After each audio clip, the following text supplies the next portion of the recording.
them from being indicted. They can go to court and challenge it. And another thing, you are talking of selective. Even the people are now saying that they must be prosecuted after being indicted by the House. And much is expected from even the acting governor that the remaining people also should follow suit. I agree, but there are some of them that are still, within the... the people are saying we want a clean sweep. Let everybody that that has served on that committee to just go. Maybe the acting governor in his wisdom has started it, maybe in phases. He's going to do it in phases. He has started the first phase. I don't know, that I cannot speak for him, because ordinarily I'm even from the opposition. Why I'm here is I'm not speaking for anybody. I'm speaking for myself and, of course, the people I'm representing. Because you were in CPC. Yes, I was the governorship candidate of the CPC in the last elections. So I am speaking for my people. The concerned people of Taraba. The concerned people of Taraba State. Now, there are those who will say, this is a minor thing. For almost a year, the governor has not been around. That should be the demand of the people. We want to know the state of health of our governor. Why is it the flood relief funds as the concern of the people, as you said? Why not the state of health of their governor? This has been our major concern in the state. But like I said, the cabal decided to shield the governor from his people, the people that elected the governor. I believe in a constitutional setting like ours, the people have the right to know the real state of health of the governor of the state.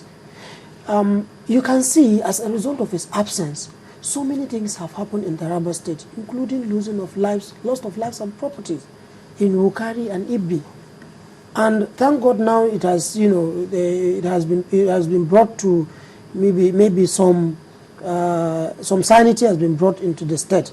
But I want to tell you that this cabal I'm talking about will never want anybody to know what is happening with the governor.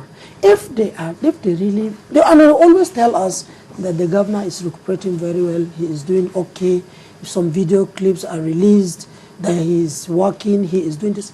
Nobody is saying that, remember that both Muslims and Christians, we have been praying for the ailing governor to get well as soon as it is feasible or practicable. But that will not in any way stop us from saying, tell us his true state of health, so that we will know whether he is truly being, recuperating, or he is incapacitated as, some people claimed. So that means that maybe sooner rather than later, they should have some news about the current true position of the governor. The problem is, up till today that I speak with you, Chamberlain, nobody has deemed it fit in the state. It is even the Speaker of the House that has a responsibility, as provided under Section 189 of the Constitution, that he should set up a 5-man medical panel of investigation that should go and investigate. And the composition is, one of the 5 men must be his personal physician. Then 4 other medical practitioners who have attained a high degree of eminence in the field of medicine, in the opinion of the Speaker. That when they go and come back with a report, it is the report that will have 2 limbs. One of which is the State Executive Council can now sit down, deliberate, and pass a 2/3 majority resolution declaring that truly the man is incapacitated or is incapable of discharging the functions of his office. We are not expecting only the negative side. We want, to know exactly after the expert evidence is made available. If it's truly recuperating, he's coming back, we will prepare and welcome him back to his, office and continue from where he must have stopped. And if it is the negative side, we are saying that the State House of Assembly, the State Executive Council can now sit down and declare that he is really suffering from an infirmity of body or mind that rendered him permanently incapable of discharging the functions of his office. From the date of that declaration, the Constitution says the holder of that office. In this situation, the governor ceases to have office. And the other limb of it is the House of Assembly. This, it is only normal when you send an errand to expect, or you give an assignment, you expect a result or report. Now, when the report is made available, the Speaker will now sign thereof, and it shall be published on the official gazette of the government of the state. And the subsection further go to say that from the date of that publication, the governor or deputy governor, in this situation, the governor ceases to hold office, and the acting governor is made substantive governor and is sworn in and continue from where his predecessor must have stopped. That is all we are saying in Taraba State. Okay, but in the meantime, while we expect all of that to go on and happen, the people will not just keep waiting and keep suffering, because now that this flood funds, is being mismanaged and those responsible are being sacked, where is the state going to get more funds? Or are they not going to do anything about the flood situation? Because, Nimet, we've seen several warnings that more rains are coming. Well, I can't speak for the state government. What do you think should happen? Yeah, ordinarily, I want to believe a government that is responsive, a government that has the interest of the people, of its citizenry at heart, ordinarily should prepare, should not even wait for the federal government to send anything. So you send relief funds. The state has State Emergency Management Agency. It is expected that the funds are made available to SEMA, to the State Emergency Management Agency, to take care of such situations.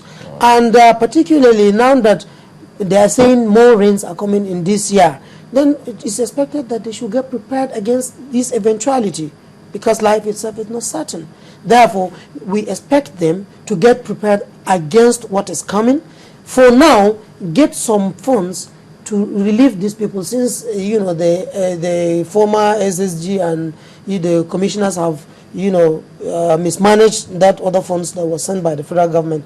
It is expected the states should try and make funds available and set up another committee that this time around, definitely, as a result of what has happened in the past, they will be very careful in managing it, and of course it will get to the doorsteps of the victims directly. Okay. Yeah.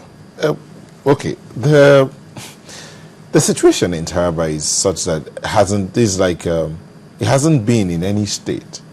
And how are the people, as you say, concerned citizens of Taraba, how are they going about demanding these things? Are they protesting, or is it by writing?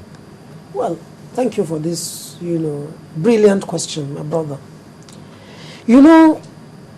I, as the leader of opposition in Taraba State, I wrote the then Speaker of the House of Assembly, the Executive Council, the acting governor, and all other agencies, particularly these three, that please rise up to this challenge. The Constitution has provided so very clearly that you should set up this committee, particularly the Speaker of the House. He remained adamant. He didn't do anything about it. I'm just giving you this as a preamble to your question. Now, after that, we wrote them that we will go on protest if you didn't do it, because this is a constitutional provision, a judicial review. You must invoke Section 189 as a constitutional duty. They refused. Now, we wrote the then Commissioner of Police, there's Maishanu. We wrote him, and he called me and my people said, sorry, we know you are exercising your rights, but as it is today, the state is engulfed in crisis, and I want to tell you that it is not conducive for us to allow you to protest now. We said, see, we are a set of people that knows the right thing. Definitely we will organize ourselves and stage a protest to the House of Assembly, because they are the direct representative of people. Let them do it. But to our greater dismay, we were not allowed. And after that, we were left with no option than to go to court. I'm telling you today, we are at the Court of Appeal.